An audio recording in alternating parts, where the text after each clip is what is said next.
اعوذ باللہ من الشیطان الرجیم، بسم اللہ الرحمن الرحیم، السلام علیکم ورحمۃ اللہ وبرکاتہ۔ سچی حکایت کے لیے ہمارے چینل ابراہیم امجد کو سبسکرائب کریں۔ ہم سماعت فرما رہے تھے سیرت النبی صلی اللہ علیہ وسلم۔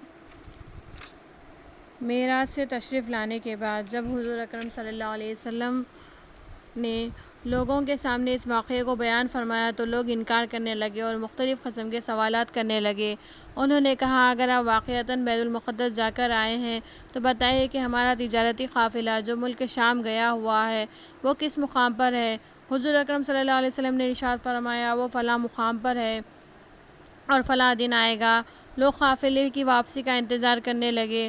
سورج ڈوبنے کو تھا کہ حضور اکرم صلی اللہ علیہ وسلم نے سورج کو حکم فرمایا تو وہ اپنے مقام پر رک گیا، جیسا کہ امام طبرانی نے سند حسن کے ساتھ حضرت جابر رضی اللہ تعالیٰ عنہ سے روایت کیا ہے کہ حضرت نبی کرم صلی اللہ علیہ وسلم نے سورج کو حکم فرمایا تو وہ دن کی 1 ساعت تک رکا رہا۔ بیت عقبہ ثانیہ 13 نبوی۔ حضرت مصعب بن عمیر رضی اللہ تعالیٰ عنہ، جنہیں سرکار دو عالم صلی اللہ علیہ وسلم نے اشاعت دین و تبلیغ اسلام کے لیے مدینہ منورہ روانہ فرمایا تھا، مدینہ منورہ پہنچ کر حضرت اسد بن زرارہ رضی اللہ تعالیٰ عنہ کے مکان پر قیام فرما رہے اور لوگوں کو پیام حق و دعوت اسلام دیتے رہے، جس کا اثر یہ ہوا کہ ایک ہی سال میں کئی حضرات داخل اسلام ہو گئے۔ چنانچہ 13 نبوی میں حج کے موقع پر 73 مرد اور 2 عورتیں جملہ 75 حضرات حضور اکرم صلی اللہ علیہ وسلم کے دست کرم پر بیعت کیے۔ اس بیعت کو عقبہ ثانیہ کہا جاتا ہے۔ ابتدائی ہجرت مدینہ۔ کفار مکہ کو جب اس بیعت کا علم ہوا تو ان کے غیظ و غضب کا کوئی ٹھکانہ نہ رہا۔ اب تو انہوں نے مسلمانوں پر جفاکاری و ایذا رسانی میں کوئی کسر نہیں چھوڑی، مصائب و آلام کے پہاڑ توڑنے لگے۔ لیکن یہ جانثار صحابہ کرام کا شانہ مصطفیٰ صلی اللہ علیہ وسلم کے سایہ رحمت میں رہ کر کمال استقامت کے ساتھ رضائے خدا و خوشنودی حبیب پاک صلی اللہ علیہ وسلم کی خاطر ہر ستم و جفا گوارا کرتے رہے۔ حضور اکرم صلی اللہ علیہ وسلم نے جب دیکھا کہ مدینہ منورہ میں مسلمان امن و امان کے ساتھ رہ سکتے ہیں تو آپ نے صحابہ کرام رضی اللہ تعالیٰ عنہم سے مدینہ منورہ کی طرف ہجرت کا حکم فرمایا۔ چنانچہ سب سے پہلے حضرت ابو سلمہ رضی اللہ تعالیٰ عنہ نے ہجرت فرمائی، پھر رفتہ رفتہ دوسرے صحابہ کرام بھی خفیہ طور پر ہجرت فرماتے رہے۔ کفار مکہ نے جب دیکھا کہ مسلمانوں کی حمایت کرنے والے دن بدن بڑھتے جا رہے ہیں، مدینہ منورہ میں مسلمان انصار کی پناہ میں اور مسلمانوں کی طاقت میں آئے دن اضافہ ہی اضافہ ہوتا جا رہا ہے، تو انہوں نے یہ خطرہ لاحق ہوا کہ کہیں حضرت محمد رسول اللہ صلی اللہ علیہ وسلم بھی ہجرت نہ فرمائیں، کسی طرح آپ کو اور آپ کی دعوت کو روکا جائے۔ اسی سلسلے میں دارالندوہ میں ایک بڑی میٹنگ رکھی گئی جس میں تمام رؤساء قریش شریک تھے، اور شیطان اللعین بھی کمبل اوڑھے ایک نجدی شخص کی شکل میں دارالندوہ میں شریک ہوا۔ تمام لوگ سرکار دو عالم صلی اللہ علیہ وسلم کے متعلق اپنا اپنا مشورہ پیش کرنے لگے۔ کسی نے کہا کہ نعوذ باللہ ان کے ہاتھ پیر میں لوہے کی بیڑیاں ڈال کر تاریک کوٹری میں قید کر دیا جائے اور کھانا پینا کچھ نہ دیا جائے، یہاں تک کہ نعوذ باللہ وہ دم توڑ دے۔ یہ سن کر وہ بوڑھا شخص شیطان کہنے لگا، خدا کی قسم تم ان کو کسی بھی جگہ قید میں رکھو، ان کے جانثار صحابہ اپنی جانوں کی پرواہ کیے بغیر انہیں قید سے رہا کر لیں گے۔ دوسرے شخص نے کہا کہ انہیں اس شہر سے نکال دو تاکہ وہ کہیں اور جائیں، ہمیں اور ہماری قوم کو تو نجات مل جائے گی۔ فوراً اس انسان نما شیطان نے کہا، یہ بھی کوئی رائے ہے؟ کیا تم کو نہیں معلوم کہ محمد صلی اللہ علیہ وسلم کی زبان میں کیسی تاثیر ہے، ان کے کلام میں کیسی شیرینی و مٹھاس ہے؟ اگر تم انہیں شہر بدر کرو گے تو وہ دن دور نہیں ہوگا کہ وہ تمام قبائل عرب کو دعوت اسلام دے کر اور آیت قرآنیہ سنا کر داخل اسلام کر لیں گے، اور پھر ایک لشکر عظیم کے ہمراہ تم پر ایسا حملہ کریں گے کہ عاجزی اور رسوائی کے سوا تمہارے ہاتھ کچھ نہ لگے گا۔ ابو جہل کہنے لگا، میری رائے یہ ہے کہ ہر قبیلے سے ایک ایک بہادر شخص کا انتخاب کیا جائے اور وہ تمام بہادر بیک وقت حملہ کر دے۔ اسی طرح جرم تمام قبائل کے سروں پر ہوگا، اور خاندان بنو ہاشم کے پاس اتنی طاقت نہیں کہ وہ تمام قبائل سے خون کا بدلہ لے، مجبوراً وہ خون بہا لینے پر راضی ہو جائیں گے اور ہم سب مل کر آسانی سے خون بہا کی رقم ادا کریں گے۔ سارے لوگ ابو جہل کی رائے پر متفق ہو کر اس ناپاک عزم کے ساتھ اپنے اپنے گھر لوٹ گئے۔ اللہ تعالیٰ نے وحی کے ذریعے اپنے حبیب پاک صلی اللہ علیہ وسلم کو کفار کے مکر و فریب پر مطلع فرما دیا۔ حضور اکرم صلی اللہ علیہ وسلم کی بارگاہ اقدس میں جبرائیل امین علیہ السلام پیغام الہی و حکم خداوندی لے کر حاضر ہوئے اور عرض کیا، یا رسول اللہ، آج رات آپ اپنے بستر پر آرام نہ فرمائیں بلکہ مدینہ منورہ ہجرت فرمائیں۔ چنانچہ عین دوپہر کے وقت حضور اکرم صلی اللہ علیہ وسلم حضرت ابوبکر صدیق رضی اللہ تعالیٰ عنہ کے مکان تشریف لے گئے اور صدیق اکبر رضی اللہ تعالیٰ عنہ سے فرمایا کہ اللہ تعالیٰ نے مجھے ہجرت کا حکم فرمایا ہے۔ حضرت صدیق اکبر رضی اللہ تعالیٰ عنہ نے عرض کیا، یا رسول اللہ صلی اللہ علیہ وسلم، میرے ماں باپ آپ پر قربان، مجھے بھی ہمراہی کا شرف عطا فرمائے تاکہ میں آپ کی رفاقت کی سعادت حاصل کروں۔ تو سرکار دو عالم صلی اللہ علیہ وسلم نے انہیں اجازت مرحمت فرمائی۔ اہل مکہ حضور پاک صلی اللہ علیہ وسلم کے لائے ہوئے دین حنیف کے منکر اور اسلام کے مخالف تھے، پیام اسلام سے روح گرداں و منحرف تھے، لیکن پیغمبر اسلام علیہ الصلوۃ والسلام کو صادق و امین تسلیم کرتے اور اپنے مال و زر و قیمتی اشیاء حضور اکرم صلی اللہ علیہ وسلم کے پاس بطور امانت رکھا کرتے تھے۔ چنانچہ اس وقت بھی بہت سارے لوگوں کی امانتیں آپ کے پاس تھیں۔ سرکار دو عالم صلی اللہ علیہ وسلم نے وہ امانتیں حضرت علی کرم اللہ وجہ کے سپرد فرما کر ارشاد فرمایا، اے علی، آج تم میرے بستر پر آرام کرو اور صبح یہ امانتیں ان کے مالکوں کو پہنچا کر تم بھی مدینہ منورہ چلے آنا۔ ادھر کفار اپنے ناپاک عزم کے ساتھ کاشان مصطفیٰ صلی اللہ علیہ وسلم کا محاصرہ کیے ہوئے ہیں۔ ادھر امام الانبیاء صلی اللہ علیہ وسلم سید الاولیاء حضرت علی مرتضیٰ رضی اللہ تعالیٰ عنہ کو اپنے بستر پہ مبارک پر آرام کرنے کا حکم فرما کر روانہ ہوئے۔ باہر تشریف لا کر ملاحظہ فرمایا کہ کفار محاصرہ کیے ہوئے ہیں۔ سرکار علیہ الصلوۃ والسلام نے ایک مٹھی خاک لے کر سورہ یاسین کی ابتدائی آیت تلاوت فرمائی اور اس مجموعے پر پھینک دیا اور ان کے درمیان سے اس طرح تشریف لے گئے کہ کسی کو خبر تک نہ ہوئی۔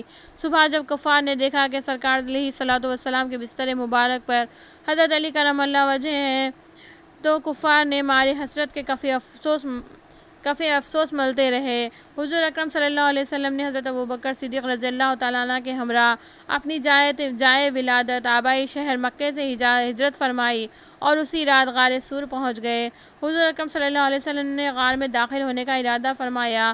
حضرت صدیق اکبر رضی اللہ تعالیٰ عنہ نے عرض کیا، یا رسول اللہ صلی اللہ علیہ وسلم، پہلے مجھے داخل ہونے کی اجازت عطا فرمائیے کہ یہ کہہ کر غار میں داخل ہوئے اور اچھی طرح صفائی کی اور اپنا قمیص مبارک پھاڑ کر غار کے تمام سوراخوں کو بند کر دیا مگر ایک سوراخ کھلا رہ گیا۔ پھر عرض کیا، یا رسول اللہ صلی اللہ علیہ وسلم، اب آپ تشریف لائیں۔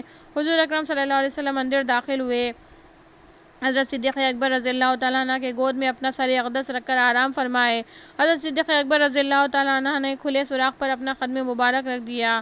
اس سوراخ سے ایک زہریلا سانپ جو 1000 سال سے زیارت حبیب پاک صلی اللہ علیہ وسلم کے اشتیاق میں غار میں انتظار کر رہا تھا، دیدار کے لیے جب کوئی راستہ نہ رہا تو وہ بارہا آپ کو ڈستا گیا مگر آپ جنبش تک نہیں کیے کہ کہیں سرکار دو عالم صلی اللہ علیہ وسلم کے آرام میں خلل پڑ جائے، مگر شدت تکلیف کی وجہ سے بے اختیار آپ کی آنکھوں سے آنسو بہہ پڑے۔ جب آنسوؤں کے چند قطرات سرکار علیہ الصلوۃ والسلام کے رخ انور پر نثار ہو گئے تو حضور صلی اللہ علیہ وسلم نے اپنی چشمان مبارک کھولی۔ صدیق اکبر رضی اللہ تعالیٰ عنہ کی آنکھوں میں آنسو رواں دیکھ کر فرمایا، ابوبکر کیا ہوا؟ عرض کیا، حضور مجھے سانپ نے ڈس لیا۔ سرکار علیہ الصلوۃ والسلام نے اپنا لعاب مبارک زخم پر لگا دیا، فوراً سارا درد جاتا رہا۔ 3 دن تک سرکار علیہ الصلوۃ والسلام اسی غار میں رونق افروز رہے۔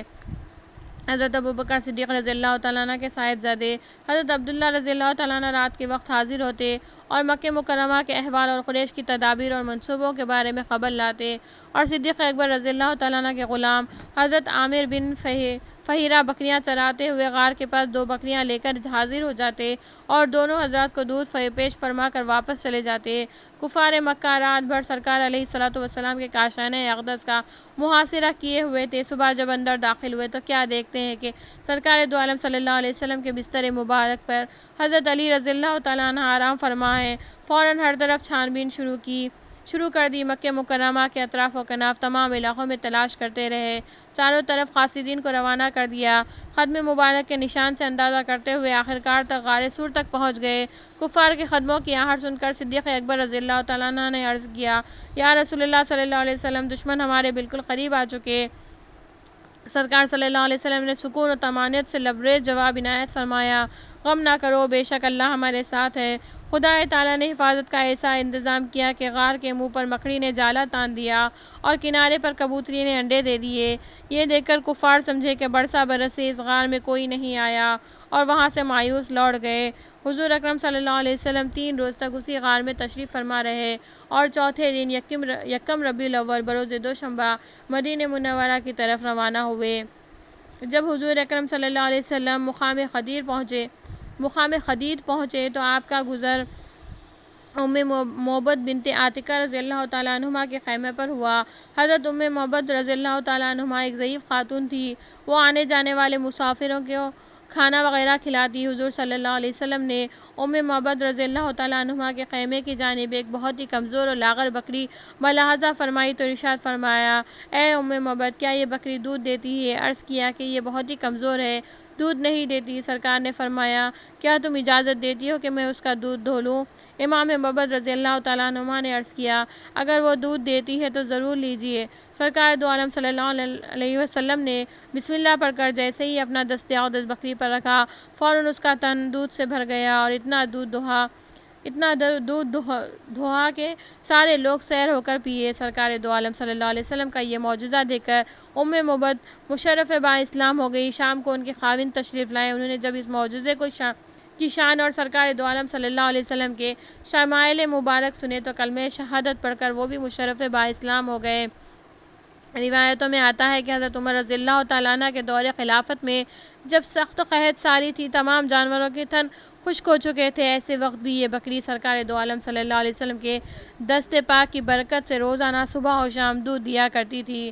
سبحان اللہ۔ مکہ مکرمہ میں یہ اعلان ہوا کہ جو کوئی محمد مصطفیٰ صلی اللہ علیہ وسلم کو یا ابو بکر صدیق رضی اللہ تعالیٰ عنہ کو لائے گا، اسے 100 اونٹ بطور انعام دیے جائیں گے۔ انعام کے لالچ میں لوگ تلاش کے لیے نکلے۔ ادھر رسول اکرم صلی اللہ علیہ وسلم ام معبد رضی اللہ تعالیٰ عنہما کے مکان سے روانہ ہوئے کہ اچانک سراقہ بن مالک برق رفتار گھوڑے پر آ پہنچے۔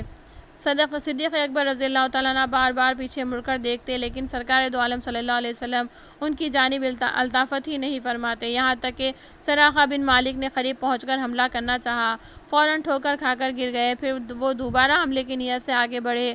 سرکار دو عالم صلی اللہ علیہ وسلم نے اس پرتیلی زمین کو حکم فرمایا، اے زمین اسے پکڑ لے۔ فوراً گھوڑے کے بازو گھٹنوں تک زمین میں دھس گئے۔ سرکار صلی اللہ علیہ وسلم کا یہ معجزہ دیکھ کر سراقہ بن مالک نے بہت ہی خوفزدہ ہو کر بڑی ہی عاجزی کے ساتھ امان طلب کی۔ نبی رحمت صلی اللہ علیہ وسلم نے زمین سے فرمایا کہ اے زمین اسے چھوڑ دو۔ سراقہ بن مالک رضی اللہ تعالیٰ عنہ سرکار دو عالم صلی اللہ علیہ وسلم سے پروانہ امن لے کر مکہ واپس لوٹ آئے اور راستے میں جو کوئی ملتا اسے یہ کہہ کر واپس بھیج دیتے کہ میں اس جانب کافی ڈھونڈ چکا، وہ لوگ اس طرف نہیں ہیں۔ حضرت سراقہ رضی اللہ تعالیٰ عنہ جنگ حنین کے بعد سرکار دو عالم صلی اللہ علیہ وسلم کے دست کرم پر مشرف با اسلام ہوئے اور صحابہ کرام کی نورانی جماعت میں داخل ہو گئے۔ مرحوم الصدر واقعے سے اس بات کا بخوبی اندازہ لگایا جاتا ہے کہ مختار کائنات صلی اللہ علیہ وسلم کا ہجرت فرمانا کسی مجبوری کے تحت نہ تھا۔ 12 ربیع الاول کو حضور اکرم صلی اللہ علیہ وسلم مقام قباء تشریف لائے اور حضرت علی کرم اللہ وجہ بھی مکہ مکرمہ سے ہجرت فرما کر یہیں آ پہنچے۔ اسی مقام پر حضور پاک صلی اللہ علیہ وسلم نے اپنے دست مبارک سے مسجد قباء کی بنیاد رکھی، جو آج بھی اسی نام سے مشہور ہے۔ حضور اکرم صلی اللہ علیہ وسلم بنفس نفیس اس مسجد کی تعمیر میں حضرات صحابہ کرام کے ساتھ وزنی پتھر اٹھا کر لاتے۔ صحابہ کرام عرض کرتے، یا رسول اللہ صلی اللہ علیہ وسلم، آپ اسے چھوڑ دیں، ہم اٹھا لیں گے۔ تو فرماتے، تم ایسا کرو اور پتھر اٹھا لو، اور خود ہی اپنے دست مبارک سے اس کو عمارت میں لگاتے جاتے۔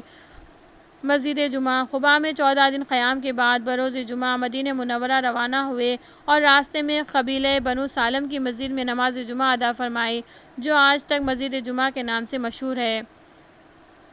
پہلی ہجری کی کچھ اہم جھلکیاں: تعمیر مسجد قباء، تعمیر مسجد نبوی شریف، حجرات امہات المومنین کی تعمیر، حضرت عائشہ رضی اللہ تعالیٰ عنہ کی رخصتی، ابتدائی اذان، مواقعات انصار و مہاجرین کے درمیان بھائی بندی، یہودیوں سے معاہدہ، حضرت سلمان فارسی رضی اللہ تعالیٰ عنہ کا اسلام لانا، حضرت کلثوم بن حدم، حضرت برا بن مرر، حضرت اسد بن زرارہ رضی اللہ تعالیٰ عنہم کی وفات، عاص بن وائل، ولید بن مغیرہ کی موت، حضرت عبداللہ بن زبیر رضی اللہ تعالیٰ عنہ کی ولادت۔ صدق اللہ العلی العظیم، وما علینا الا البلاغ۔